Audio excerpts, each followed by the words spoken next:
हम लोग बात कर रहे थे बैलेंस ऑफ पेमेंट और उसका ये करंट अकाउंट जहां पर गुड्स एंड सर्विसेज का ट्रेड और उसे एक्सपोर्ट करने के लिए फॉरेन ट्रेड पॉलिसी 2015, राइट। और उसके पिलर्स के अंदर पहला तो टारगेट 2020 तक $900 बिलियन एंड वर्ल्ड एक्सपोर्ट के अंदर 3.5% शेयर करेंगे। डीजीएफटी इसको लागू करेगा जो कि कॉमर्स मिनिस्ट्री के अंदर आता है। ट्रेड एग्रीमेंट की बात करी कि प्रेफरेंशियल ट्रेड एग्रीमेंट एफटीए ऐसा करके 5 स्टेज में एवोल्यूशन होता है। वहां पर भी ये multilateral and regional trade agreements में हमने देख लिया transatlantic, transpacific and China led RCEP, इनके कारण भारत के इकोनॉमिक इंटरेस्ट कैसे अफेक्ट होंगे वो भी बात करी। अब थर्ड पिलर पे आते हैं स्ट्रेटेजीज। बराबर है एग्रीमेंट तो सबके साथ आपने साइन भी कर लिए, तो फिर नीचे लागू करवाने के लिए क्या स्ट्रेटेजी करोगे। एक तो अलग अलग रीजन में अपनी कोई स्ट्रेटेजी होनी चाहिए, यहाँ ऐसे पेनिट्रेट करूंगा वहां काम में छोड़ दूंगा। प्रोडक्ट वाइज भी होनी चाहिए कि इंजीनियरिंग गुड्स का एक्सपोर्ट ऐसे बढ़ाएंगे, आईटी का ऐसे, वो सारे। तो शुरुआत करते हैं region wise strategy. First, US European union के लिए आप क्या करोगे। सेकंड, सार्क कंट्रीज में क्या, आसियान नेशन, चाइना जापान, ये नॉर्थ एशिया वाला। Then Russia and Commonwealth of Independent State CIS, वाना मतलब West Asia and North Africa. Then Africa itself बाकी का, and Latin America and Caribbean countries. तो ये सभी पे थोड़ी थोड़ी बातें करेंगे तो ऑब्वियसली कहीं ना कहीं मुख्य परीक्षा और ऐसे के अंदर आप कोट कर सकते हो। शुरू करते हैं US and European union. Foreign trade policy बोलती है अमेरिका वापस ग्रोथ के रास्ते पे चल रहा है, सो वी कैन एक्सपेक्ट कि वहां से जो डिमांड आ रही थी वो बढ़ेगी और हमारा एक्सपोर्ट भी बढ़ेगा। Particularly Indian James and jewellery, agriculture, ये आने वाला है, राइट। बट एज सच हमने देखा अमेरिका का खुद का एक एंगल बन रहा है कि मेड इन यूएसए को प्रमोट करवाना है ट्रांस पैसिफिक, ट्रांस अटलांटिक के जरिए, तो वो हमें नुकसान कर सकता है। वो सारे एंगल पुरानी स्लाइड में हमने देख लिए। यही बात की ये सब this two things will pose challenges to us. European Union bilateral trade के बारे में बात करें तो ये यूरोपियन यूनियन भारत का it is the largest trading partner कि $101 बिलियन तक का इनके साथ हम हर साल ट्रेड कर रहे हैं। साइमल्टेनियसली यूएसए के साथ अराउंड $60+ बिलियन का। तो एज सच यूरोपियन यूनियन हमारा सबसे बड़ा ट्रेडिंग पार्टनर है, अग्रीड। लेकिन हमारी चीजों को वहां से घुसने के लिए वो कई बार रोक लेते हैं, particularly this sanitary and phytosanitary SPS agreement TPT। तो SPS के चलते अपने भारत के मैंगोज, वेजिटेबल्स उनको उन्होंने बंद कर दिया कि फ्रूट फ्लाई कंटामिनेशन है। फिर 1 साल तक वो पूरा बैन चलता रहा, फिर उनके इंस्पेक्टर आए, इंस्पेक्शन किया, वापस फिर हटाया गया। तो ये इस प्रकार का एक तो ट्रेड भी खराब हुआ और भारत का नाम भी खराब हुआ, जिसके चलते दूसरे देश वाले भी कि नहीं तुम्हारा तो घटिया होता है consignment, we will also not accept, हमको नुकसान कर रहा है। एज सच WTO चाहता है कि हर एक देश अपने टैरिफ और नॉन टैरिफ बैरियर्स को कम कराए, बट स्टिल ये यूरोपियन यूनियन वाले अपने टैरिफ, इंपोर्ट कोटा के नाम पे बहुत सारी रुकावटें भारत के सामने और दूसरे डेवलपिंग कंट्री के सामने खड़ी करते हैं। यूएसए में आपको पता होगा कि वो भारत के लोगों काम करने गए H1B वीजा और उनके पति पत्नी मतलब स्पाउसेस भी काम कर सके, उसके रिलेटेड कोई नया वीजा स्कीम लेके वो आए थे। सेम वे टॉप एग्जीक्यूटिव्स को मूवमेंट के लिए एक नया कोई L4 या ऐसा कोई वीजा लेके आए हैं। तो मतलब अमेरिका के अंदर भारतीय लोगों की movement it is very easy.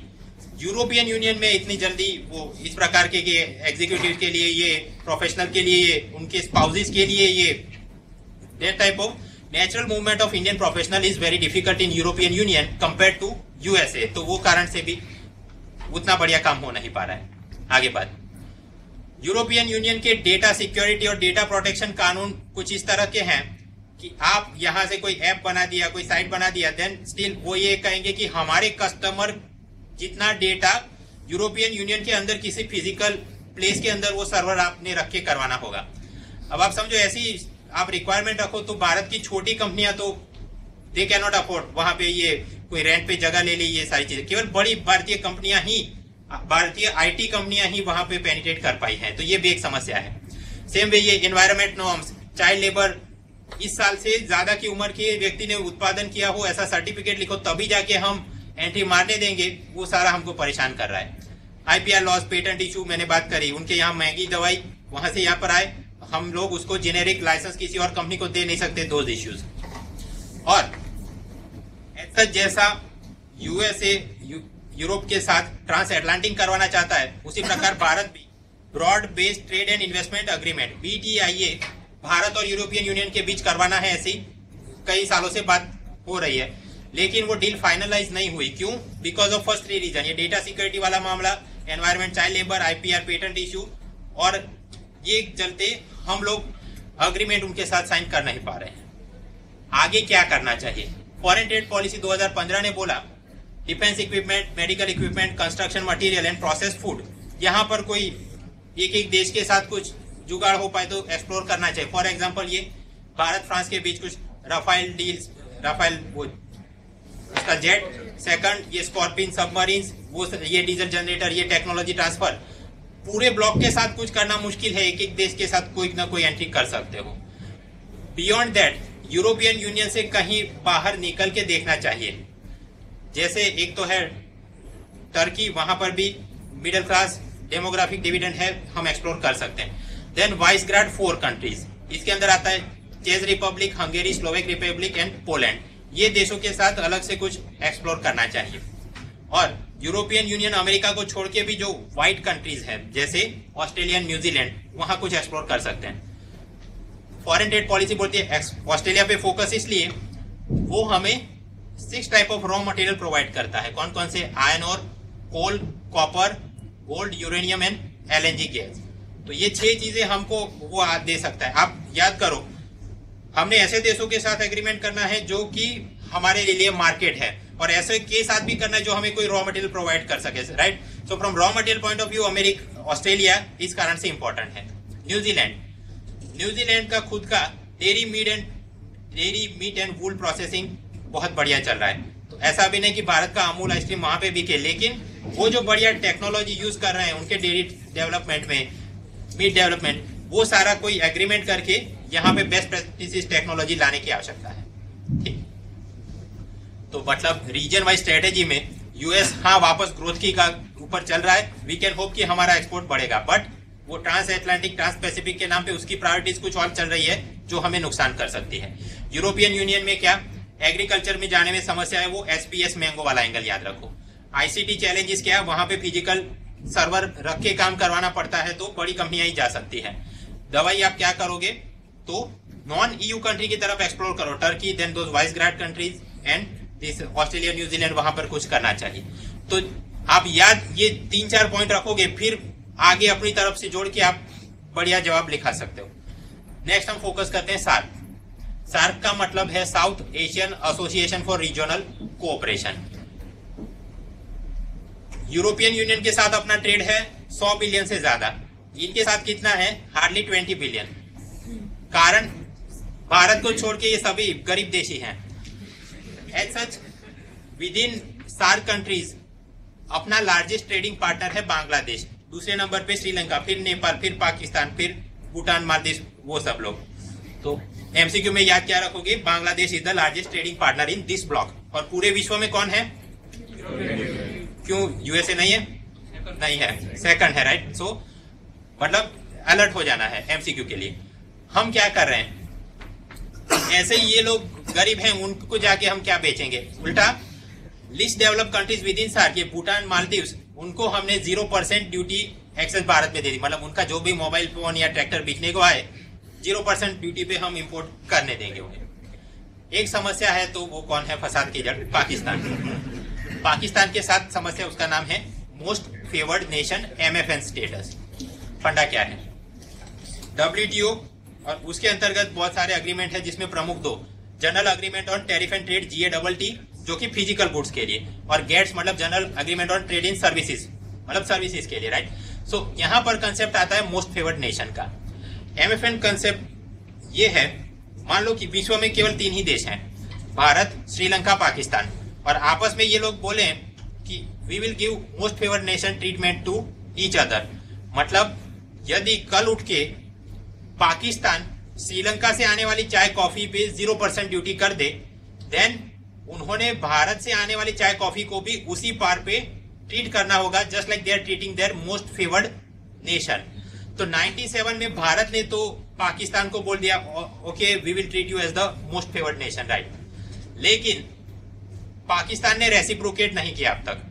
1200 जितनी चीजें हैं, particularly in textile, agriculture, automobile parts, जो कि भारत सीधा वहां एक्सपोर्ट कर ही नहीं सकता। पाकिस्तान के उन्होंने भी, उनका भी कोई डीजीएफटी होगा राइट, उसने नेगेटिव लिस्ट बना के उनके कस्टम वालों को, वो बॉर्डर वालों को बोल दिया कि ये 1200 चीजें भारत से यहाँ नहीं आ सकती, प्रतिबंधित है। नुकसान क्या होता है? दो नुकसान। एक तो भारत के मैन्युफैक्चरर वो मार्केट को टैप नहीं कर पाते, एक्सपोर्ट कर नहीं पाते। सेकंड, स्मगलिंग हो रहा है, तो स्मगलिंग के कारण भारत की सरकार को भी टैक्स का आमदनी कम हो रही है, पाकिस्तान को भी। दवाई क्या करनी चाहिए? वेल, ये 1200 लिस्ट है, उसे ट्रिम डाउन करो, हार्डली 10-12 चीजें आप रखो। 2012 के अंदर इस प्रकार की चर्चा कुछ शुरू की गई, लेकिन आगे बढ़ नहीं पाए। वाई? एक तो वो 26/11 पहले हुआ था, उसके बाद वो शर्मल शेख वाला पूरा इवेंट हुआ, तो अपनी ऑपोजिशन पार्टी है वो लोग विरोध कर रहे हैं। Next, Pakistan cease fire agreement को वायलेट करता है, आतंकवादी हमले जम्मू कश्मीर वगैरह में। अगेन ऑपोजिशन वाले, मीडिया वाले, इफ दे आर, तो आप क्यों उनके साथ बात कर रहे हो? तो स्वाभाविक है वो कांग्रेस सरकार हो या बीजेपी सरकार हो, अपनी तरफ से ज्यादा आगे बढ़ नहीं सकती। सेम वे पाकिस्तान की सरकार भी उनकी तरफ से आगे नहीं बढ़ रही है, बिकॉज वहां पे ये पंजाब सिंध प्रोविंस के अंदर 40% ऑफ देयर वर्कफोर्स वो टेक्सटाइल इंडस्ट्री में इन्वॉल्व है। तो स्वाभाविक, आप समझो, भारत चाहता था कि एफडीआई इन मल्टी ब्रांड रिटेल आए, वॉलमार्ट वगैरह कंपनियां भारत में आए, लेकिन अपने किराने वालों ने उनका विरोध किया। अब एज सच वो जो पूरा मिडिल इनकम ग्रुप है, वो लोग इलेक्शन में भी ढेर सारा फंड देते होंगे और अर्बन कंस्टिट्यूएंसी में उनका वोट शेयर भी बढ़िया होगा राइट। तो उस कारण बीजेपी हो या आम आदमी हो, वो लोग फिर एफडीआई मल्टी ब्रांड से नहीं लाएंगे, ऐसा बोलते हैं। सेम वे वहां पर भी ये वर्कफोर्स उनका 40% अगर टेक्सटाइल में है, तो उनकी पार्टियां भी कतराएंगी भारत से कोई एमएफएन अग्रीमेंट करने से। दिस आर द इशू, आगे नहीं बढ़ पा रहे। खैर, फॉरेन ट्रेड पॉलिसी 2015 उसने क्या दवाई बताई? एज सच सार्क देशों में अपना ट्रेड बढ़ाने के लिए 5 साल का कोई एक्शन प्लान तैयार करेंगे। नेक्स्ट, हम textile, leather, tourism, automobile, health care के लिए इन सब के साथ कोई एग्रीमेंट करें और वैल्यू एडेड चेन का हिस्सा बने।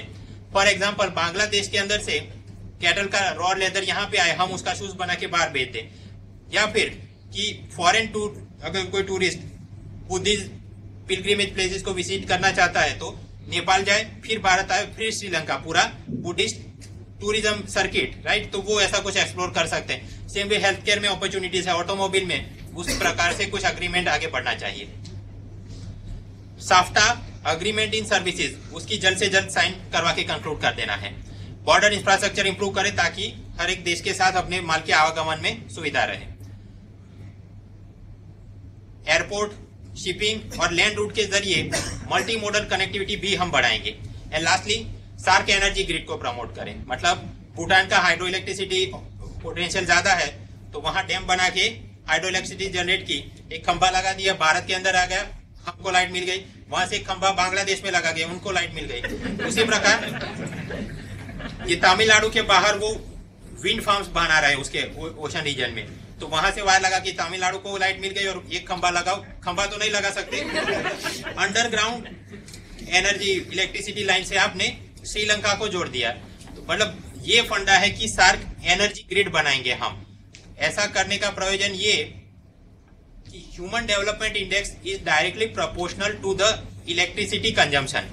भूटान में या पाकिस्तान में अगर ज्यादा इलेक्ट्रिसिटी होगी तो उनका एचडीआई बढ़ेगा, तो फिर उनकी जनता की डिस्पोजेबल इनकम भी बढ़ेगी और तब जाके भारत का माल वहां ज्यादा बिक सकता है राइट। अदरवाइज हम ही उनको खैरात कर रहे हैं, हमारा माल तो भाई खरीदो।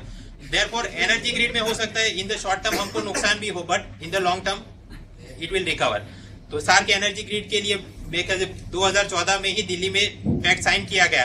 तो ये आर्टिकल लिंक पे आप जाओगे, फॉलो मैटर मिल जाएगा। ठीक, तो मतलब रीजन वाइज स्ट्रेटेजी में यूएसयू के अंदर क्या करना है देखा। सार्क के अंदर एक तो ये साफ्टा सर्विसेज वो आपने कंक्लूड कर देना है एग्रीमेंट जल्दी से।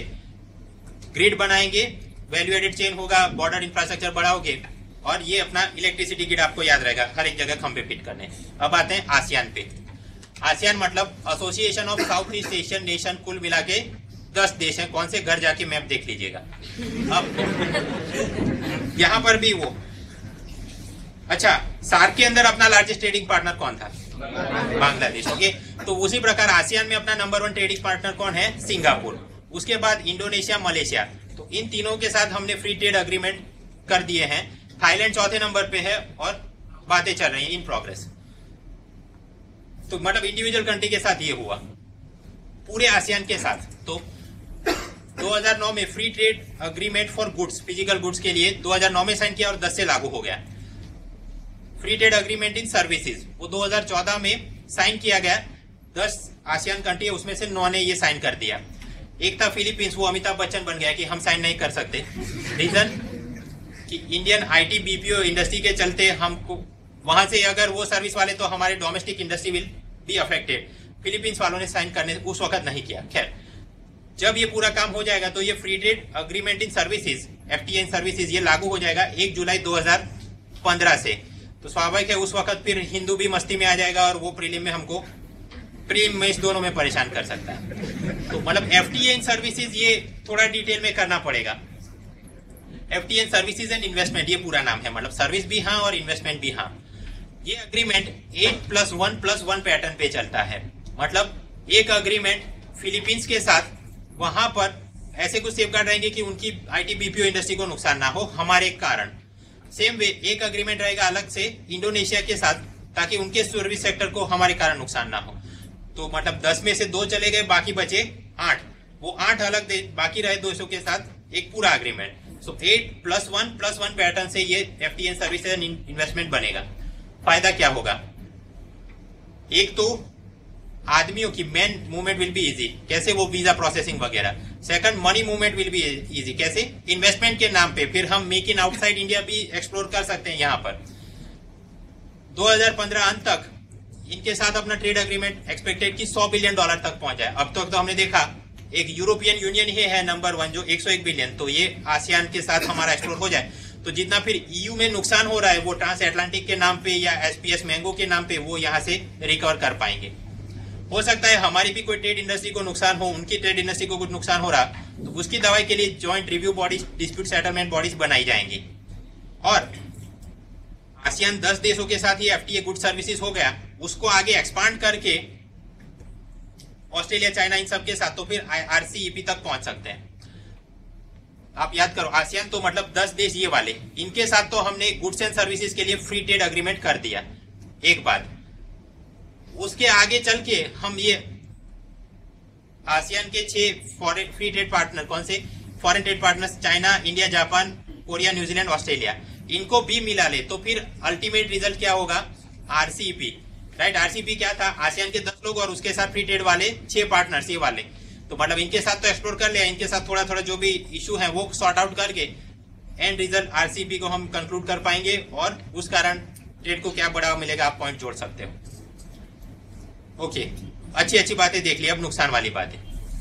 एफटीए लागू तो कर दिया, बट भारत के लोग क्या आसियान देशों में आसानी से जा पाएंगे, कुछ काम कर पाएंगे? मुश्किल है। रीजन, अपनी डिग्री को वहां पे रिकॉग्नाइज होना चाहिए। फिर कि आईआईपीएम से हमने ये एमबीए किया है, दे से इट इज नॉट वैलिड, या फिर कि आइडिया इंटरनेट से हम so mutual recognition of degrees is required. और मोदी ने ये इन सब देशों के साथ बात करें तो वो उसके लिए भी अग्रीमेंट अलग से करवाना है। मेन प्रॉब्लम है इन्वर्टेड ड्यूटी स्ट्रक्चर। ये समझते हैं इन्वर्टेड ड्यूटी स्ट्रक्चर क्या, कि फाइनल गुड्स वो आपस में ट्रेड करोगे तो 0% ड्यूटी लगेगी। मान लो एक लैपटॉप आसियान के ही किसी देश से, सिंगापुर, मलेशिया कहीं से आ रहा है भारत में, तो उस पर 0% इंपोर्ट ड्यूटी। एक बंदा सामने अपने भारत की ही कोई कंपनी अपना लैपटॉप बना रही है, मान लो विप्रो, और विप्रो को पूरे कंपोनेंट्स मिले नहीं, वो लैपटॉप की बैटरी या ऐसा कोई कंपोनेंट वहां से मंगाना है।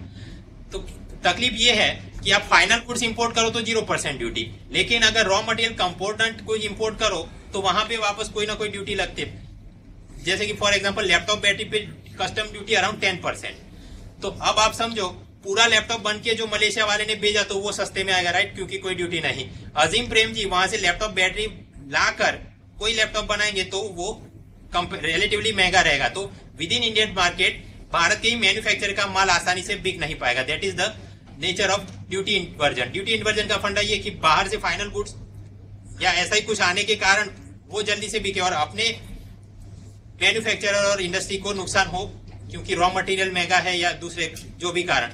तो ये है अपना ड्यूटी, इन्वर्टेड ड्यूटी स्ट्रक्चर, जिसके कारण नुकसान हो रहा है। और इंपोर्ट तो बढ़ा क्योंकि मलेशिया वगैरह का लैपटॉप बड़ा बिक रहा है, बट अपना एक्सपोर्ट नहीं बढ़ा।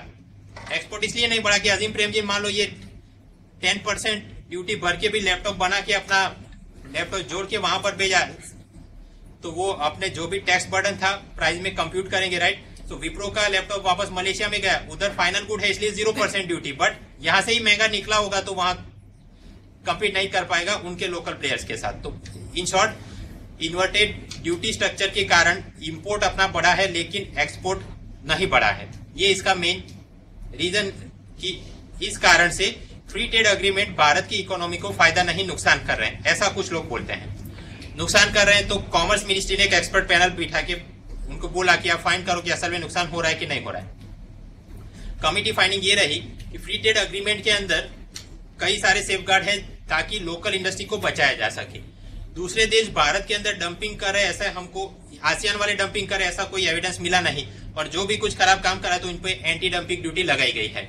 नेक्स्ट, अपने भारत के मैन्युफैक्चरर ये फरियाद करते हैं कि हमारा माल उनसे महंगा रहता है और हम बेच नहीं पा रहे। The reason of that is high cost of doing business. वो कैसे, ये वाला फॉर्म, ये वो वाला फॉर्म, इतनी ड्यूटी बनी है अलग से, तो ये अपनी गलतियां हैं। और अगर हमने असल में अपना एक्सपोर्ट बढ़ाना है तो ये इन्वर्टेड ड्यूटी स्ट्रक्चर या ये डिग्री रिकॉग्निशन ये तो छोटी बातें हैं, हमने करना ये पड़ेगा एशियन वैल्यू एडेड चेन का हिस्सा बनना पड़ेगा। कैसे बनेंगे हम, ये मेक आउटसाइड इंडिया वाला कि यहाँ से कॉटन भेजा CMLV कंट्री में, वो जाके जींस बनाए, फिर कहीं सीधा सीधा आप ये सोचे कि मैंने ये बना दिया और वहां पे चला जाऊंगा, इट इज डिफिकल्ट। अब अगर ये मेक आउटसाइड इंडिया के तहत इन सब मार्केट में पेनिट्रेट करना है, then we require connectivity with ASEAN countries. ASEAN के अंदर 10 देश हैं और म्यांमार भी एक देश है, तो स्वाभाविक है अगर लैंड रूट से जाना है तो म्यांमार के जरिए हम एक्सप्लोर कर सकते हैं। एज सच म्यांमार भारत के 4 राज्यों के साथ बॉर्डर शेयर करता है। कौन सा? अरुणाचल, नागालैंड, मिजोरम, मणिपुर। ये MCQ के लिए आप याद रखिएगा। फिर एक 5वां देंगे जो नहीं कर रहा है, then you have to eliminate. और केवल ये म्यांमार का नहीं, इसी प्रकार भूटान, देन नेपाल, पाकिस्तान आप देख लीजिएगा। एनीवेज, जो प्लान किया हमने, भारत के मुरे से जाएगी ये अपना हाईवे म्यांमार के मैंडले, वहां से म्यांमार के यंगून और एंड में जाएगा थाईलैंड के माइसॉट। तो ये India, Myanmar, Thailand trilateral highway बनाएंगे ताकि अपना फिनिश गुड या रॉ मटेरियल जो भी इस रास्ते हम बेच सके। नेक्स्ट थिंग, आगे चल के इसको कंबोडिया, लाओस और वियतनाम तक भी हम कनेक्ट करवाएंगे, तब जाके अपना ये मेक आउटसाइड इंडिया वाला है CMLV, वो पूरा चेन कंप्लीट हो पाएगा। और उसके भी आगे ये एशियन कंट्रीज प्लान कर रही हैं कि हम एशियन हाईवे नेटवर्क बनाएं, AH1, राइट। तो ये CMLV तक तो कनेक्ट कर लिया, बाकी के जो भी होंगे आसियान नेशन और ऊपर नॉर्थ एशिया वाले, चाइना और इस प्रकार यहाँ पर कजाकिस्तान वगैरह, ये सबको हम इस प्रकार से कवर कर पाए एशियन हाईवे नेटवर्क, और सामने ये अपना China silk road and silk belt initiative से। तो ये सब कुछ होगा तब जाके अपनी ट्रांस कॉन्टिनेंटल कनेक्टिविटी बढ़ेगी और अपना माल आसानी से बिक पाएगा। तो ये एंगल सारे बनते हैं, ठीक है। तो रीजन वाइज एक्सपोर्ट बूस्ट करने के लिए आप क्या करोगे? अमेरिका के अंदर और यूरोपियन यूनियन में समस्याएं देख ली, क्या करना चाहिए देख लिया। सार्क के अंदर ग्रिड वाली बात, साफ्टा सर्विसेज। आसियान में हमने देखा गुड्स एंड सर्विसेज के अंदर फ्री ट्रेड अग्रीमेंट साइन कर दिया गया है, उससे क्या फायदे होंगे, क्या नुकसान हो सकता है, उसकी बात करी। अल्टीमेट जुगाड़ क्या है कि हमने भी उस वैल्यू एडेड चेन का हिस्सा बनना है और पूरे एशियन के अंदर ट्रांस कॉन्टिनेंटल कनेक्टिविटी बढ़ाने के लिए कदम उठाने पड़ेंगे। US, EU, सार्क, आसियान, इतना तक हमने देख लिया। अब आगे बढ़ेंगे चाइना, जापान। उससे पहले ये इस प्रकार के बोल बच्चन तैयार करने का क्या प्रयोजन है?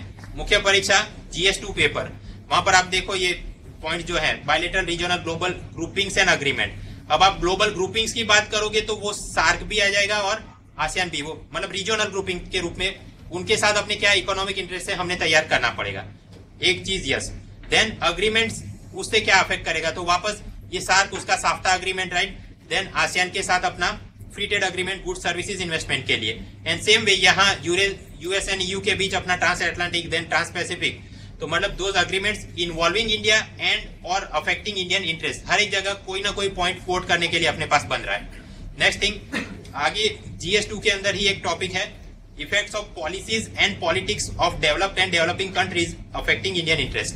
तो पॉलिसीज के नाम पे आप सोचो, EU के अंदर अपने लोग आसानी से जा नहीं पा रहे, फिर उनकी ये अपनी क्वालिटी SPS के नाम पे हमको मैंगोज वगैरह को ब्लॉक कर रहे हैं। दूसरा ये EU का डेटा सिक्योरिटी रिलेटेड कि आपका सर्वर यहाँ पर होना चाहिए, again it is affecting us, right. तो डेवलप कंट्रीज की पॉलिसी पॉलिटिक्स इस प्रकार से नुकसान कर रही है। सेम वे डेवलपिंग कंट्रीज की पॉलिसी पॉलिटिक्स क्या, आप ये पाकिस्तान और उसके अंदर ये MFN स्टेटस के रिलेटेड उनका जो पॉलिटिक्स, कौन सा पॉलिटिक्स, 40% उनका वर्कफोर्स टेक्सटाइल में है और हमें उसने नहीं दिया जा रहा है। तो इस प्रकार से थोड़े थोड़े पॉइंट हर एक जगह बन रहे हैं। लास्टली पूरा बड़ा पिक्चर बनेगा ताकि कोई भी मुख्य परीक्षा का सवाल हो, ऐसे इंटरव्यू वी कैन कवर। खैर, तो तीनों तक देख लिया। अब हम फोकस करते हैं नॉर्थ एशिया, जहां पर भी चाइना एंड जापान। सबसे पहले चाइना। एज सच हमको मालूम है कि चाइना को हम जितना एक्सपोर्ट करते हैं उससे ज्यादा इंपोर्ट कर रहे हैं। तो बैलेंस ऑफ ट्रेड बनाएंगे तो वहां पर भारत को ट्रेड डेफिसिट होगा, चाइना को ट्रेड सरप्लस होगा। फॉरेन ट्रेड पॉलिसी 2016 का प्रोजेक्शन ये है कि उस वक्त भारत ने चीन में $20 बिलियन का गुड सर्विसेज एक्सपोर्ट किया होगा, लेकिन सामने चाइना वालों ने भारत में $80 बिलियन का गुड सर्विसेज एक्सपोर्ट किया होगा। तो इन अदर वर्ड्स 20 हमने भेजा, 80 मंगा लिया, तो डेफिसिट कितना बड़ा, $60 बिलियन। और ये $60 बिलियन मतलब उस वक्त भारत का पूरे विश्व के साथ जो ट्रेड डेफिसिट होगा उसका 25% या 1/4 तो केवल ये चाइना के कारण ही आ जाएगा। मतलब ट्रेड डेफिसिट तो यहाँ पर हमने कम करवानी पड़ेगी।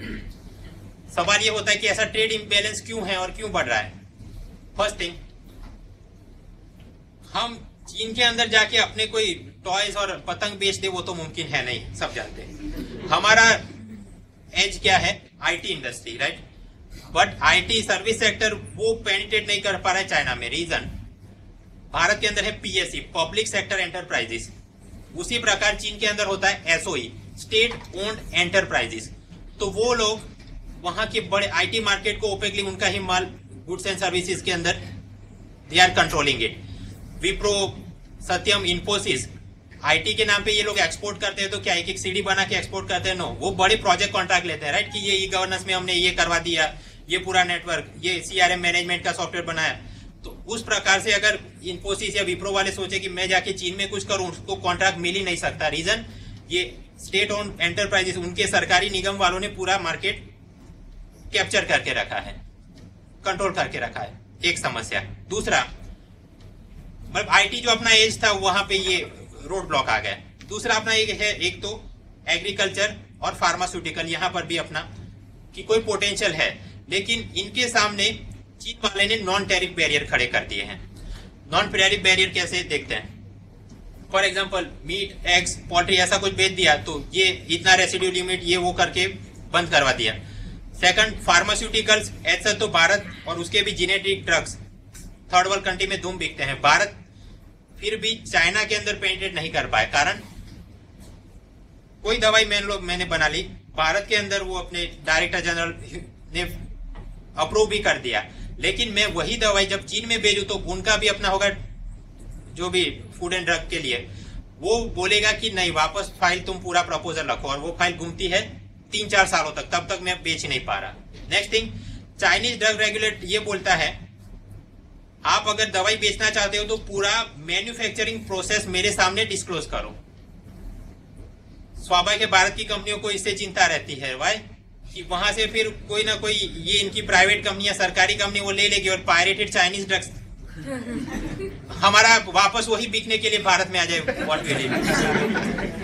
भारत के अंदर ही नई दवाई लानी है, स्वाभाविक है मैंने क्लिनिकल ट्रायल्स, ह्यूमन ट्रायल्स करवाए होंगे अब भारतीय लोगों पे, लेकिन फिर भी मैं पास करवा के ये ड्रग चाइना में भेजू, again their drug regulator will say कि भाई तुम वापस चाइनीज लोगों पे इसका परीक्षण करवाओ। उस प्रकार से 3-4 सालों तक हर एक दवाई का पेंडिंग रहता है। तो फार्मास्यूटिकल में अपनी एज है लेकिन हम पेनिट्रेट नहीं कर पा रहे। सवाल कि IT में आप जा नहीं पा रहे हो, एग्रीकल्चर में जा नहीं पा रहे हो, फार्मा में जा नहीं पा, तो बचा क्या? और फिर जाके आप ट्रेड डेफिसिट कैसे कंट्रोल करवाओगे? फॉरेन ट्रेड पॉलिसी बोलती है हमने एक्सप्लोर कुछ और करना चाहिए। सर्विस का मतलब केवल IT नहीं है, उसके अलावा भी film production, Buddhist tourism, entertainment industry, यहां पर कुछ एक्सप्लोर करना चाहिए कि अपना एंट्री हो सके। नेक्स्ट थिंग, जिस दुश्मन के साथ आप जीत नहीं सकते तो फिर उसको दोस्ती बना लेना चाहिए। हाउ? एक हम कर रहे हैं मेक आउटसाइड इंडिया, कि भारत अपना रॉ मटेरियल भेजे या कंपोनेंट भेजे CMLV में और वहां से फिर कुछ अलग अलग देशों में एंड प्रोडक्ट बिकवाएंगे। सेम वे चीन को भी हम अट्रैक्ट कर सकते हैं कि मेक आउटसाइड चाइना के नाम पे चीन की सरकार को और कंपनियों को बोले कि आप भारत की मैन्युफैक्चरिंग इंडस्ट्री में निवेश करो, हमारे SEZ में निवेश करो, national investment and manufacturing zone NIMS, वहां पे आके आप कुछ प्लांट वगैरह लगाओ। क्या चीन यहां पर ऐसा करने आएगा? जवाब है हाँ। आप सोचो चीन वाले थोड़ा बहुत मान लो सर्किट बोर्ड वगैरह बना के फिर गुजरात के अंदर एक प्लांट बना दिया, राइट, वहां पे एंड उनका मोबाइल भी बन गया, तो फिर आगे जाके मिडल ईस्ट और अफ्रीका में वो पोर्ट रूट से, सी रूट से पेनिट्रेट कर पाते हैं। तो चीन को भी हाँ भारत के अंदर इस प्रकार से आने में दिलचस्पी है, so we should explore it, ऐसा फॉरेन ट्रेड पॉलिसी 2015 बोलती है। तो मतलब ट्रेड डेफिसिट कैसे कम करवाओगे आप? एक तो ये कि IT non IT services, film, Buddhist, tourism, entertainment, ये सब एक्सप्लोर करो। एंड सेकंड, चीन वालों को ही बोलो कि आप वहां क्यों माल बना रहे हो, थोड़ा ही बनाओ, बाकी का यहाँ पे आके बनाओ, तो हमारे मार्केट में भी और बाहर भी चला जाएगा। तो नॉर्थ एशिया में एक तो हमने देख लिया चाइना क्या इश्यूज हैं, second is Japan. As such भारतीय इंफ्रास्ट्रक्चर प्रोजेक्ट में सबसे बड़ा जो किसी ने निवेश करवाया हो तो वो जापान है, पर्टिकुलरली ये Delhi Mumbai industrial corridor DMI और दूसरे भी जो चल रहे हैं। लेकिन ट्रेड की बात करें, इंपोर्ट एक्सपोर्ट, गुड सर्विसेज, तो वो ट्रेड पोटेंशियल अब तक अनटैप्ड है, कोई ज्यादा खास काम हो नहीं पाया। वाई? एंड पर्टिकुलरली कि हम लोग भारत की गुड्स एंड सर्विसेज वहां बेचने को निकले तो क्या समस्या आ रही है? आप समझो भारत का एज क्या है? IT सर्विसेज, राइट, और वहां पर भी नया एरिया क्या है? Mobile platform. तो आप अगर बेंगलोर, हैदराबाद में जाओ तो कई बढ़िया कंपनी मिल जाएंगी जो कि मोबाइल ऐप्स डेवलप कर रही हैं बड़ी दूसरी कंपनियों के लिए। लेकिन वही कंपनी अगर चाहे कि मुझे जापानीज मार्केट में पेनिट्रेट करना है तो दो समस्याएं हैं। फर्स्ट थिंग, अपना यहाँ का भारतीय डेवलपर ही will be expert in Android या फिर आईफोन की ऑपरेटिंग सिस्टम। जापान का मार्केट यूनिक मार्केट है, उनको एंड्रॉइड या आईफोन पसंद नहीं है, they are using this flip phones जो लेट 90s में चलते सिम्बियन OS सिस्टम पे। तो उसका एक तो ऐप बनाओगे कैसे, राइट? स्किल मैन पावर अपने पास होगा नहीं। नेक्स्ट थिंग, बनवा भी दिया तो ये लोग जिद करेंगे कि इसमें जापानीज लैंग्वेज में पूरा मेनू होना चाहिए। सो एंड रिजल्ट, और ये पूरा कि इस पे इतनी warranty, high quality of services, they expect this type. तो जापानीज कंज्यूमर उसका दिमाग अलग रूप से चलता है। Therefore Indian market access to Japan it is difficult and costly. Foreign trade policy ऐसा बोल रही है कि भारत का बिजनेसमैन अपने गुड्स एंड सर्विसेज चाहे कि मैं जापान में भेजूं, it is very difficult. In other words, वो दिमाग में हेडेक लेने की जरूरत नहीं है। उतनी ही मजूरी, उतने ही आदमी, उतना ही कैपिटल लगा के अगर हम अफ्रीका में या सेंट्रल एशिया के अंदर कुछ एक्सप्लोर करना चाहें, we can easily capture those market. तो मतलब जापान के अंदर क्या करना है, ज्यादा कोई पोटेंशियल है नहीं, it is not worth the headache. ठीक, चाइना, जापान, नॉर्थ एशिया के अंदर दूसरे भी देश हैं, बट सभी तो कर नहीं सकते हम लोग। दो प्रमुख ही मैंने बातें करी। एक चाइना, उसके साथ ट्रेड डेफिसिट बहुत बड़ा, 1/4 of the total trade deficit हो सकता है अपना। दवाई क्या कर सकते हो, नॉन IT सर्विसेज में एक्सप्लोर करो। एंड सेकंड, चाइना वालों को ही बोलो कि आप यहाँ पे आके प्रोड्यूस करो। जापान के साथ मार्केट एक्सेस डिफिकल्ट है, क्यों? लैंग्वेज बैरियर है, उनके कस्टमर के रिक्वायरमेंट अलग होते हैं। तो ऊपर के चार देख लिया, अब आते हैं रशिया एंड CIS। रशिया के साथ अपने स्ट्रेटेजिक एंड डिफेंस रिलेशन एक जमाने में वो थे बेस्ट, इंदिरा गांधी वाले युग में। Right now they are good. Best से गुड क्यों हो गए? क्योंकि हम फ्रांस और इजराइल और बहुत सारे लोगों के साथ एक्सप्लोर कर रहे हैं। तो स्ट्रेटेजिक और defence relation they are good, okay. Trade relation not so good. क्यों? बायलेटरल ट्रेड की आप बात करो, सार्क के अंदर ही वो सारे मतलब गरीब देश, तो उनके साथ भी अपना $20 बिलियन का है, राइट? आसियान के साथ हम एक्सपेक्ट करके $100 बिलियन का हो जाए। रशिया के साथ बात करो, हार्डली $6 बिलियन का अपना बायलेटरल ट्रेड है। तो ऐसा क्यों, क्या समस्याएं हैं? फर्स्ट थिंग, भारत के गुड्स जो भी वहां पर जाए, क्योंकि एक प्रकार से कम्युनिस्ट कंट्री है, तो उनका इंस्पेक्टर राज, लाइसेंस राज उस प्रकार से दिमाग चलता है। तो custom clearance, pre shipment inspection बहुत कॉम्प्लेक्स है, ये वाला डॉक्यूमेंट, वो वाला, और एंड रिजल्ट में आपने ब्राइब्स तो पे करना ही है। नेक्स्ट थिंग, मैं अपना सामान रशिया भेज रहा हूं, तो रशियन इंपोर्टर ने अलग से लाइसेंस लेना पड़ेगा, वो डिस्पैच में शिपमेंट यहां तक पहुंचा और अब मैं घर के लेने जाना है, तो वो लाइसेंस अलग से जो अप्लाई करेगा, उसके लिए रशियन इंपोर्टर ने लाइसेंस की फी भी देनी होगी और उस अफसर को ब्राइब्स भी देनी होगी। तो रशियन इंपोर्टर फिर जो भी यहाँ से माल मंगवाते हैं वो उस प्रकार से जिद करते हैं कि इतना अगर मैं 100 करोड़ का मंगा रहा हूँ और 1 करोड़ तो मेरा इसी खर्चे में जा रहा है, तो मैं आपको 90 ही दूंगा क्योंकि मेरा ये वाले खर्चे हैं। तो उस कारण से इंडियन एक्सपोर्टर चाहे तो भी कवर नहीं कर पा रहे क्योंकि वो अलग से जिद करते हैं। Same way product specific approvals are required. Bharat की एग्रीकल्चर में थी तो अपना एग्रीकल्चर प्रोडक्ट्स भी आप ले लो या फिर फिशरी, मीट, एग्स, वहां पर ये एसपीएस अग्रीमेंट के नाम पे ये वाला पेस्टिसाइड रेसिड्यू क्यों है, ये वाला कंटामिनेशन क्यों, हमको ज्यादातर कोई ना कोई दिक्कत आती है। उसी प्रकार रशियन इंपोर्टर भारत से कोई माल लाना चाहता है, उसने भी अपने मतलब रशियन करेंसी को इंडियन रुपीज में तब्दील करवाना होगा, राइट। सेम में तो और कई बार उसके पास पैसा नहीं हो तो बैंक से या सरकार से उसके लोन में कुछ पैसा मिलना चाहिए। तो बैंकिंग फाइनेंस में भी वहां पर बहुत सारी समस्याएं हैं। आप याद करो current account convertibility and capital account convertibility. Bharat के अंदर करंट अकाउंट में तो फुल्ली लिबरलाइज, कैपिटल में पार्शियल है, लेकिन रशिया के अंदर वो दोनों में बहुत सारे स्ट्रिक्ट नॉर्म हैं। तो अगर रशियन इंपोर्टर वो राजी भी हो तो भी उसके रशियन करेंसी इंडियन में कराने में बहुत सारी दिक्कत आ रही है। और फिर भी रशिया का क्या अप्रोच है, हम नहीं सुधरेंगे जो खाना है। क्या समस्याएं हैं ये सारी। ये पिक्चर इसलिए रखा है ताकि दिमाग में याद रहे ओके कि अपना बायलैटरल ट्रेड उनके साथ बढ़िया क्यों नहीं है, बिकॉज हम नहीं सुधरेंगे। आगे क्या कर सकते हैं हम लोग। दिसंबर 2014 में मोदी और पुतिन के बीच मंत्रणा हुई, ज्वाइंट स्टेटमेंट इश्यू किया और ये बोला कि अभी के लिए बराबर है अपना बायलैटरल ट्रेड 6 बिलियन है, उसको हम बढ़ा के करेंगे $30 बिलियन बाय 2025। तो आप समझो भारत और सार्क के बीच अभी क्या है 20 बिलियन, राइट। और यहाँ पर 30 बिलियन वो भी 2025 में, मतलब रशिया को भी पता है कि हम इतनी आसानी से सुधर भी नहीं सकते। तो हाँ, वे अहेड में ठीक है ये स्टेटमेंट हुआ और आगे कुछ एक्सप्लोर कर रहे हैं। कोई बढ़िया डेवलपमेंट अगर हुआ हो तो रशिया की एक डायमंड सप्लाइंग कंपनी है अल्रोसा, ये दूसरे देशों से अफ्रीकन कॉन्टिनेंट से रॉ अनप्रोसेस्ड डायमंड लेती है और फिर अलग अलग वो पेरिस या फ्रांस के अंदर कुछ है, भारत के अंदर उन सब डायमंड प्रोसेसिंग कंपनियों को ये सप्लाई करते थे। जब पुतिन भारत के अंदर ये मंत्रणा हुई उसके बाद ये तय किया गया कि अल्रोसा कंपनी ने भारतीय डायमंड प्रोसेसिंग कंपनी के साथ डील साइन कर ली कि हर साल $700 मिलियन की डायमंड हम लोग सीधा ही आपको करवा देंगे। फॉर एग्जाम्पल कि अल्रोसा ने अगर अफ्रीका से ये खदान में लिए होंगे तो ऐसा नहीं कि फिर वो रसिया जाएगा और रसिया से होके भारत में आएगा, वो सीधा ही अफ्रीका से राइट अपने सूरत में पहुंच जाएगा। तो हाँ, एक डायमंड ट्रेडिंग वहां पे कुछ अपॉर्चुनिटीज अपने पास हैं। ठीक, रशिया के एंगल देख लिए। आगे चलते हैं CIS, Commonwealth of independent states. कुल मिला के ये 12 है और 12 के अंदर रशिया भी है जो हमने देख लिया, और उसके अलावा कजाकिस्तान, तुर्कमेनिस्तान, यूक्रेन, बेलारूस, ये सारे लोग। क्या यहाँ पर भारतीय चीज बिक सकती है? Yes, we have a market, क्योंकि उनका पर कैपिटा इनकम हाई है।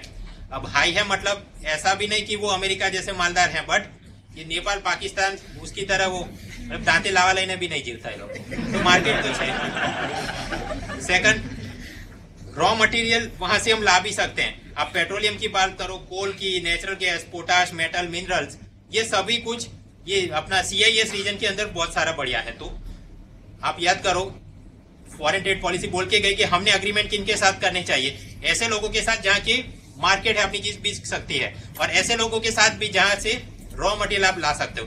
सो फ्रॉम बोथ एंगल्स ये CIS रीजन वहां वो भारत के लिए बढ़िया है। और भी दवाई हम कर सकते हैं, जैसे CMLV के नाम पे मेक आउटसाइड इंडिया वहां किया और एशियन मार्केट में पेनिट्रेट किया। सेम वे मेक आउटसाइड के नाम पे ये यूक्रेन वगैरह में जाके आपने पेनिट्रेट किया और वहां से फिर यूरोपियन यूनियन में आप जाके वो चीजें बेचना शुरू करो। तो हाँ, वो भी एक अपॉर्चुनिटी है। कंस्ट्रेन कनेक्टिविटी, अभी अपना माल जाता है मुंबई से दुबई, दुबई से सेंट पीटर्सबर्ग, ये वाले रास्ते। So it is very long, expensive, time consuming. Foreign trade policy बोलती है आगे क्या दवाई हो सकती है। एक, मुंबई से माल भेजो ईरान, और ईरान से रशिया के ये अस्त्राखान में जाए और फिर वहां से दूसरे CIS कंट्री में आप एक्सप्लोर कर सकते हो। एक और भी हो सकता है कि आप मुंबई से माल भेजो क्रीमिया में, और क्रीमिया से में से फिर, क्योंकि क्रीमिया को अब रशिया कंट्रोल कर रहा है, राइट। तो रशिया के साथ वैसे भी ऐसा जब अपने स्ट्रेटेजिक रिलेशन अच्छे हैं, तो मुंबई से माल गया क्रीमिया और क्रीमिया से फिर दूसरी जगहों पे हम भिजवा सकते हैं। उसी प्रकार लैंड कनेक्टिविटी के नाम पे मुंबई से माल भेजो आप ईरान, और ईरान से फिर दूसरे देशों में जाए, international north south transport corridor. इसका फंडा ये है INST का, Bharat, Russia, Iran plus 9 other देश ये आपस में मिलके ये पूरा कॉरिडोर बना रहे हैं। तो इसके जरिए भी हाँ कनेक्टिविटी हो सकती है। तो मतलब CIS के अंदर क्या अपॉर्चुनिटीज है हमने देख लिया, मार्केट, रॉ मटेरियल, 2 बातें, और वैल्यू एडिशन के नाम पे EU में पेटेंट कर सकते हैं। कंस्ट्रेंट क्या है, कनेक्टिविटी का कंस्ट्रेंट है, और उसकी दवाई क्या हो सकती है, ये सारी। और उसके फॉलोअप में फिर कि ये INSTC की बात करो या फिर दूसरी कोई भी, ईरान बीच में आता है तो ईरान के साथ अच्छे संबंध होने चाहिए। फिर वहां वो चाबहार पोर्ट, बंदर अब्बास, इसको डेवलप करना है, वो सारे एंगल 2 दिन पहले मैंने आर्टिकल लिखा था, आप देख लीजिएगा साइड। एंड रिजल्ट ये सब करवाने पे भारत का माल बहुत सस्ते में और जल्दी से वहां पर बेच सकते हैं और एक्सपोर्ट में अपना बढ़िया रिपोर्ट आ जाएगा। ठीक है, east America, EU, SAARC, ASEAN, China, Japan देख लिया। रशिया में हमने बात करी, क्या हम नहीं सुधरेंगे, आगे क्या करना है वो अग्रीमेंट 2025 तक थोड़ी थोड़ी दवाई कर सकते हैं। तो मतलब जैसा यहाँ पे मैंने बताया, जापान के अंदर बहुत अपॉर्चुनिटी बची नहीं, सेम वे रशिया में भी एक हद से ज्यादा कुछ बढ़िया होने वाला नहीं है। जहां बढ़िया हो सकता है वो है ये CIS कंट्री, कि जहां पर मार्केट है, यस, रॉ मटेरियल मिलेगा, यस, और EU एंट्री भी मार सकते हो, बट ओनली इशू बस कनेक्टिविटी, वो बढ़ाने की आवश्यकता है। आगे चलते हैं वाना, मतलब West Asia and North Africa. वाना के अंदर एक तो 6 गल्फ कोऑपरेशन काउंसिल के GCC कंट्रीज, कौन से है ये वाले घर पे देख लीजिएगा। देन 6 वेस्ट एशियन कंट्रीज, वो कौन से, इराक, इजराइल, मैप पे आप देख लीजिएगा। देन 6 नॉर्थ अफ्रीकन कंट्रीज, कौन से, ये वाले। तो घर पे जाके स्कूल एटलास में आप देख लीजिएगा कौन सा किसके साथ बॉर्डर ज्वाइन है।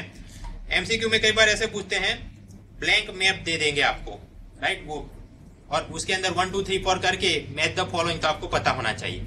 तो 6 और 6 कुल मिला के 18 कंट्रीज इन वाना रीजन।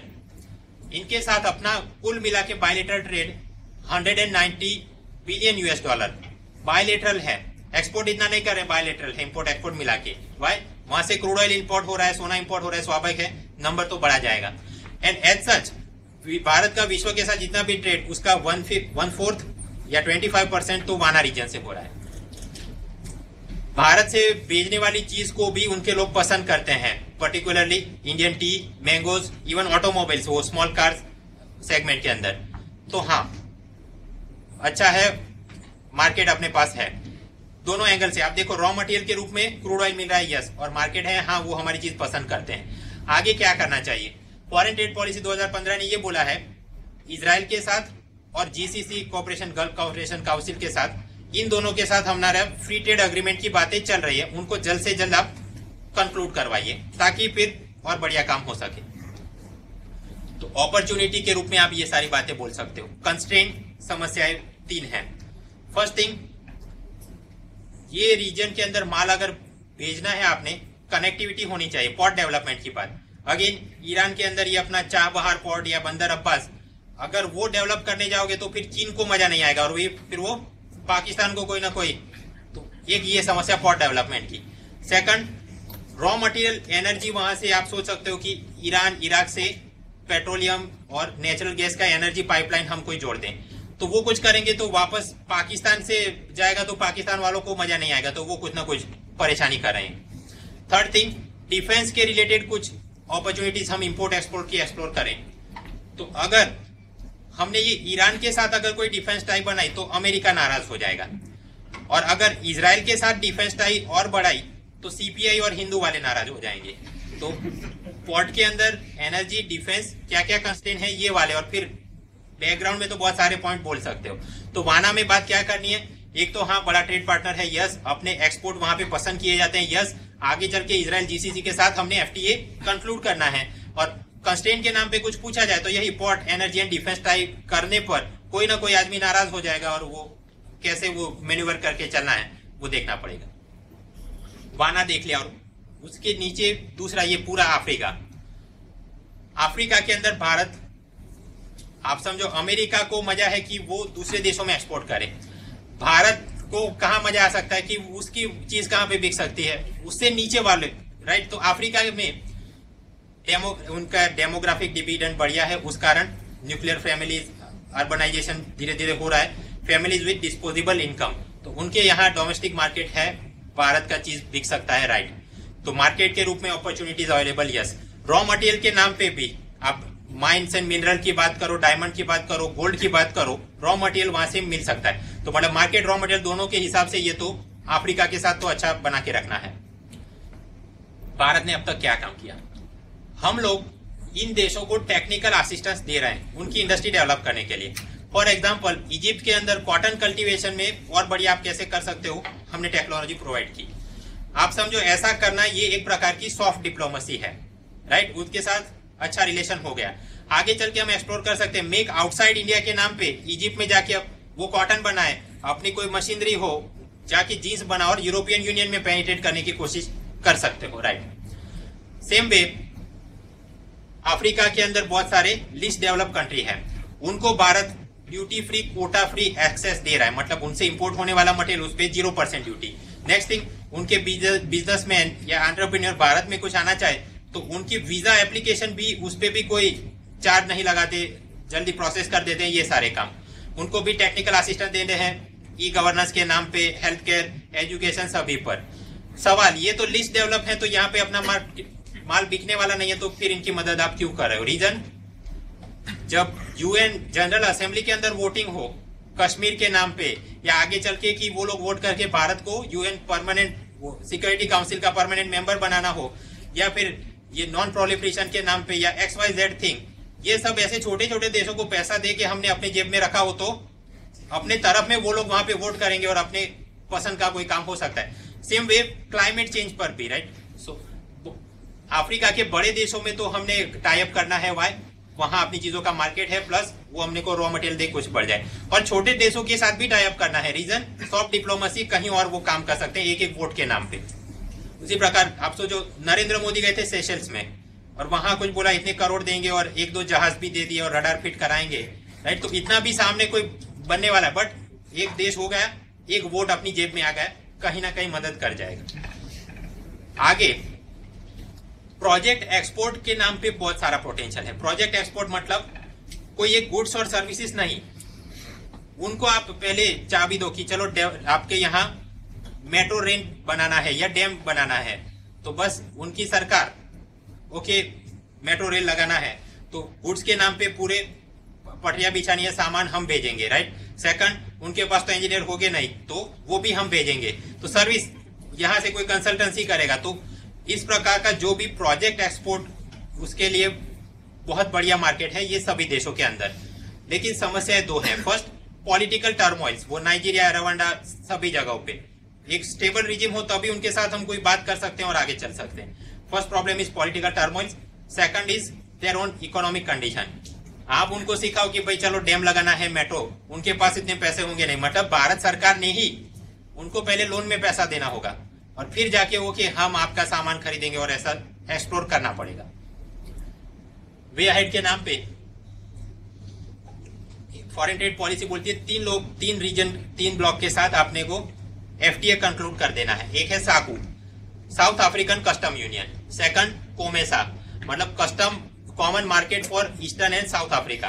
एंड थर्ड इज इकोवास, economic community of West African states. मतलब साकू, कोमेसा, इकोवास, इन 3 के साथ अपने ट्रेड एग्रीमेंट फाइनलाइज करो, फिर नीचे नीचे पेनिट्रेट होता रहे और हम पिछली साइड में जो भी बातें करी वो लागू हो सकती है इन द लॉन्ग टर्म। ठीक, तो वेस्ट एशिया, नॉर्थ अफ्रीका देख लिया, अफ्रीका ऐसा देख लिया। अब एक ही बचा, वो है Latin America and Caribbean countries, LAC. कुल मिला के यहाँ 33 sovereign countries and 7 overseas territory. Overseas कैसे, वो फ्रांस और ब्रिटेन के कुछ ना कुछ आइलैंड पे उनका वर्चस्व है, तो 33 वो और ओवरसीज 7, ये रीजन है। वहां पर एक ग्रुप बना मर्कोसुर, मतलब अर्जेंटीना, ब्राजील, पराग, वेनेजुएला, उरुग्वे। इसका कुल मिला के मर्कोसुर नहीं होगा, वो तो कोई लेटिन नाम है जो इनको। एनीवेज, तो 2009 में इनके साथ हमने प्रेफरेंशियल ट्रेड अग्रीमेंट किया था।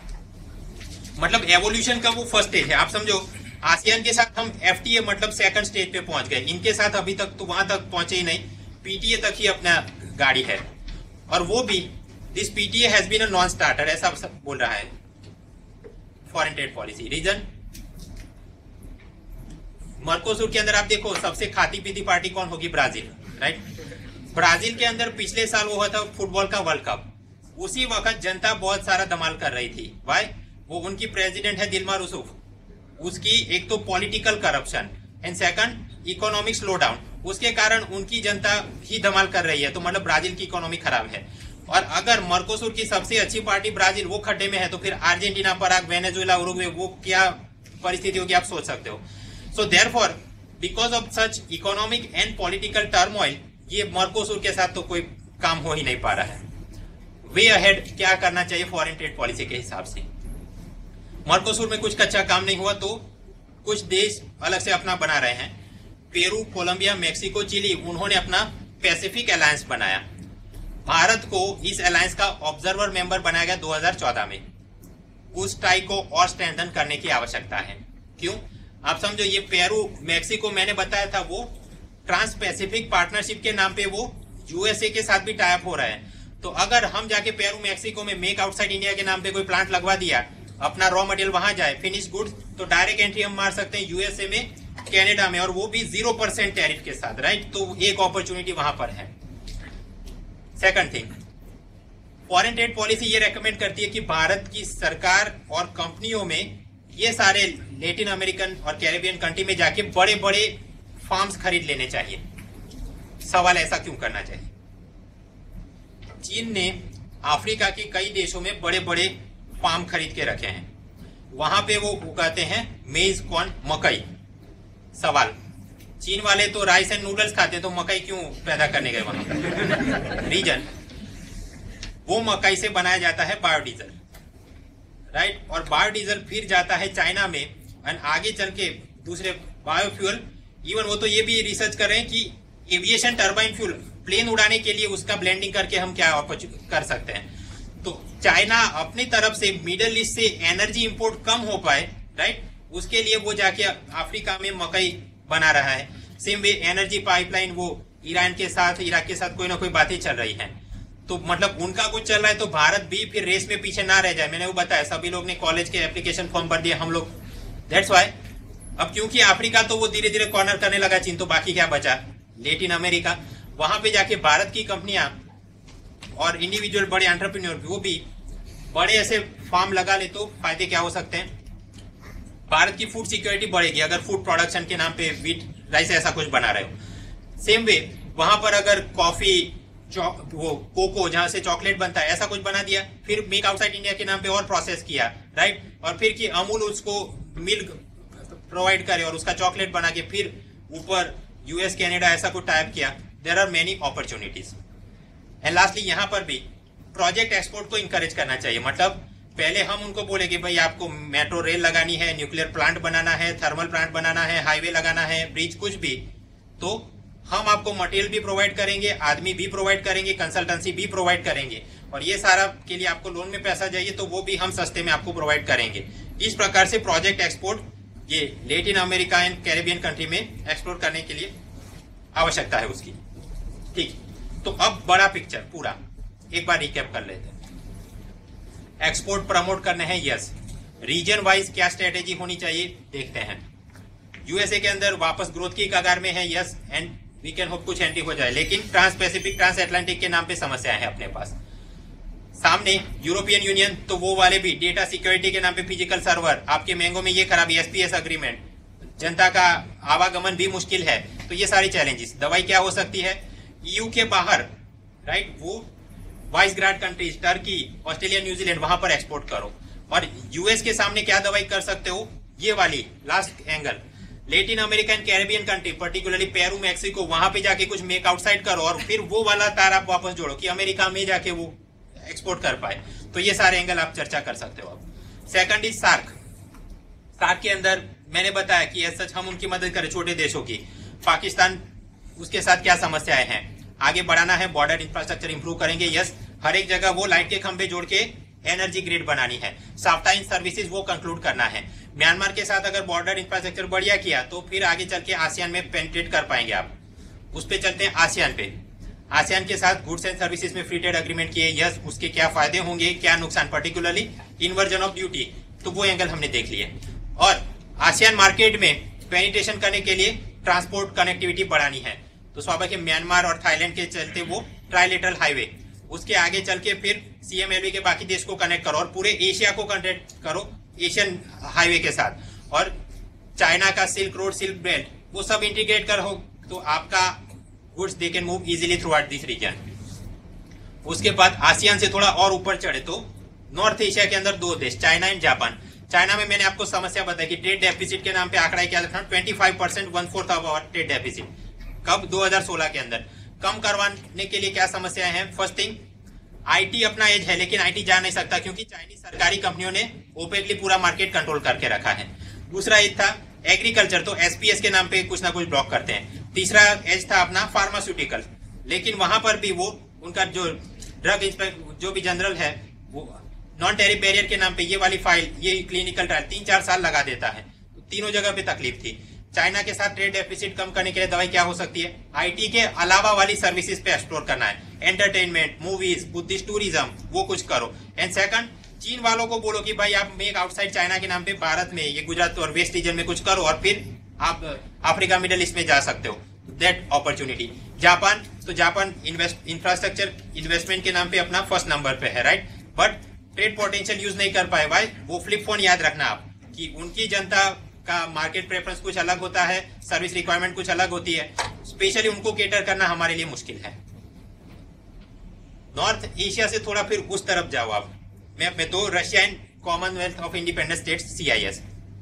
रशिया, तो रशिया में आप याद रखोगे क्या, ट्रेड हार्डली $6 बिलियन का ही ट्रेड हो रहा है, और उसमें क्या समस्या है वो फोटो याद रखना, हम नहीं सुधरेंगे, राइट। वो इंस्पेक्टर राज, ब्राइबरी राज।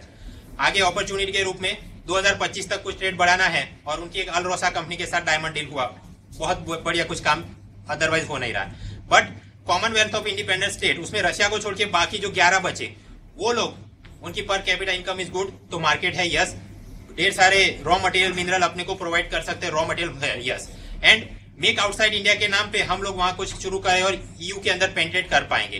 तो मतलब EU में सीधा जाने में जो समस्या है वो इनडायरेक्टली यहाँ से कवर हो रही है।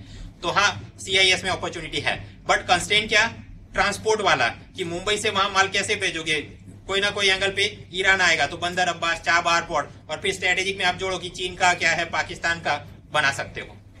आगे वेस्ट एशिया, नॉर्थ अफ्रीका, तो $190 बिलियन से ज्यादा ट्रेड है। अपना T, food, mangoes, small auto cars, वो सब वो पसंद भी करते हैं। दवा ये करनी है कि इजराइल और GCC के साथ फ्री ट्रेड एग्रीमेंट जल्दी से कंक्लूड करो। अफ्रीका के दूसरे देश, तो डेमोग्राफिक डिविडेंड के नाम पे उनकी डिस्पोजेबल इनकम बढ़ रही है, अपना माल बिक सकता है, यस। दवा ये करोगे आप कि एक तो साकू, कोमेसा, इकोवास, इन 3 संस्थानों के साथ आपने ट्रेड एग्रीमेंट कर लिए, और छोटे छोटे देशों को फिर आप प्रोजेक्ट एक्सपोर्ट के नाम पे वहां एक्सपोर्ट कर सकते हो। इजिप्ट वगैरह में मेक आउटसाइड करके यूरोपियन यूनियन में आप एंट्री मार सकते हो। एंगल हमने देख लिए। And lastly Latin America and Caribbean countries, तो मर्कोसुर में दवाई आगे बढ़ नहीं रही, क्यों? वो political and economic turmoils. Pacific alliance के नाम पे मैक्सिको, पेरू के साथ कुछ एक्सप्लोर कर सकते हो। मैंने लिखा है कॉन्ट्रैक्ट फार्मिंग, मतलब ऐसा में ये इंप्लाई ये हो रहा है कि बड़े बड़े वहां पे खेत खरीद लिए या कॉन्ट्रैक्ट पे, और कुछ बने और फिर एक्सप्लोर हम कर पाए। सेम वे प्रोजेक्ट लॉन्च के नाम पे कुछ गुड सर्विसेज कंसल्टेंसी हम लोग एक्सपोर्ट कर सकते हैं। अब आप देखिए ऐसा ये एक एक ब्लॉक नहीं है, पॉइंट्स तो आपस में आप जितना जोड़ सकते हो। फॉर एग्जाम्पल EU में क्या समस्याएं थी, तो उसकी दवा ये भी हो सकती है कि CIS के अंतर्गत कुछ चले, राइट, या तो फिर कि अफ्रीका के अंदर इजिप्ट और टर्की के रास्ते कुछ चला सकते हैं। सेम वे अमेरिका में जाने में दिक्कत है, then okay no problem, Latin America, Caribbean से कुछ एंट्री मार सकते हो आप। तो अलग अलग फिर आप मैप में देखते रहना, ये पॉइंट एक्सप्लोर करना, आगे जो भी बने ऐसा यहाँ पे भी पॉइंट ऐड कर सको, कहीं पे भी लिखते रहना, ताकि मुख्य परीक्षा, इंटरव्यू ऐसे के अंदर बढ़िया जवाब आप लिख सकते हो। टू कंक्लूड, जो आज हम बात कर रहे थे बैलेंस ऑफ पेमेंट, उसके अंदर ये करंट अकाउंट, और वहां पर भी ये गुड्स और सर्विसेज का एक्सपोर्ट हमने बढ़ाना है। कैसे बढ़ाना है? फॉरेन ट्रेड पॉलिसी 2015-20 DGFT ने ये बनाई है, टारगेट है 900 बिलियन एंड 3.5%। ट्रेड एग्रीमेंट के नाम पे 5 स्टेज का एवोल्यूशन देख लिया, yes, trans Atlantic, trans Pacific और RCEP। ये भारत को इसमें क्या अपॉर्चुनिटी कंस्ट्रेंट है हमने एंगल देख लिए। आगे ये एक्सपोर्ट बढ़ाने की स्ट्रेटेजी 2 टाइप की, रीजन वाइज क्या करना चाहिए, पिछली साइड में मैंने बताया। प्रोडक्ट वाइज क्या करना चाहिए, कि इंजीनियरिंग गुड्स को आप कैसे प्रमोट करोगे, फार्मास्यूटिकल कैसे, आईटी कैसे, वो और दूसरी और बातें नेक्स्ट टाइम मिलेंगे तब करेंगे।